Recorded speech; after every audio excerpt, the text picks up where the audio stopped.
Hello beautiful people, it's a girl Renaissance Kiki.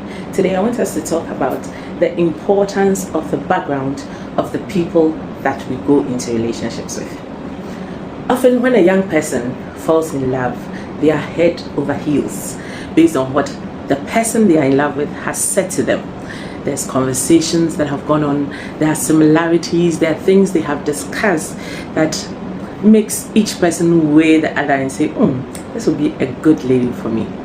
Based on things like their values, their expectations for life, many people bond over these things. And that's important.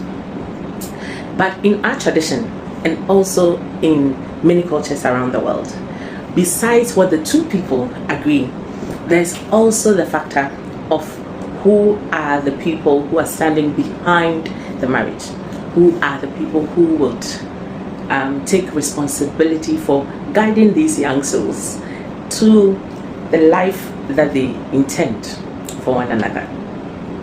This little bit of the ceremony may seem insignificant, but it is very significant, and it leads to the usefulness of this thing that we're about to discuss.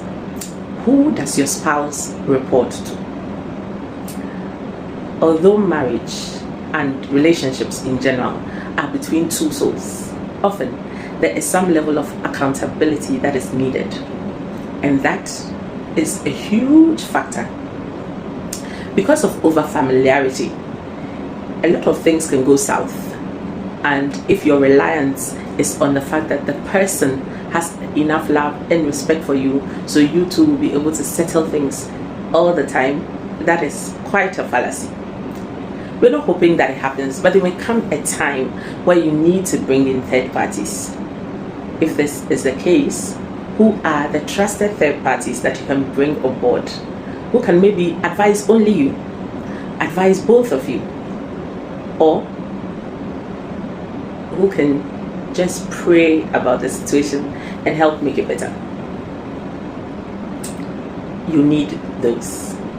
Sometimes it's a person, sometimes it's both a person and an institution.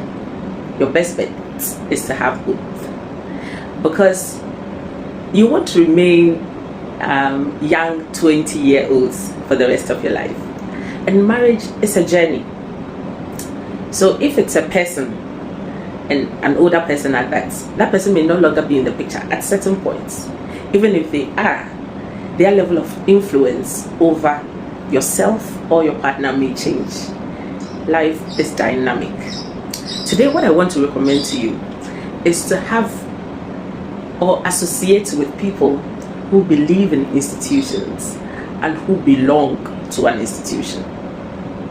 These institutions can consist of families where there's a clear head, there's clear hierarchy, there's regard and respect for certain persons and positions.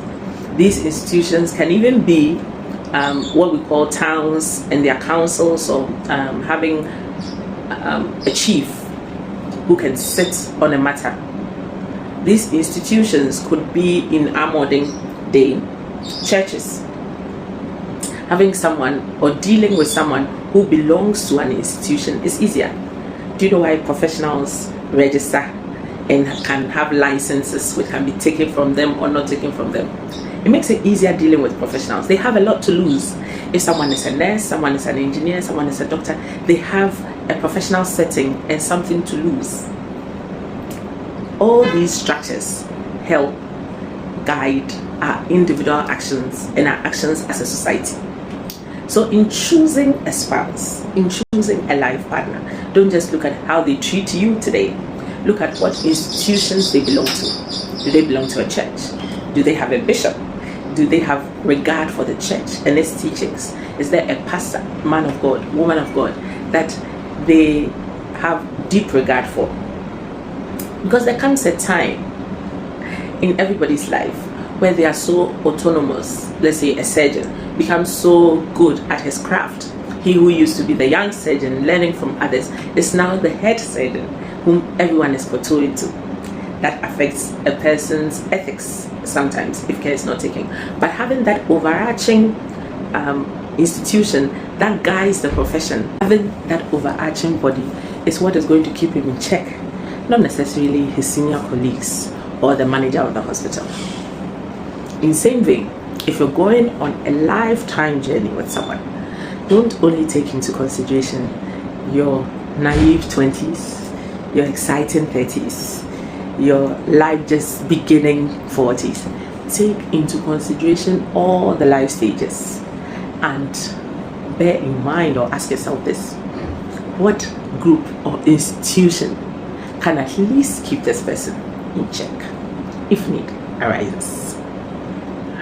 It's your girl Renaissance Kiki. Join me for the next episode of Real Talk.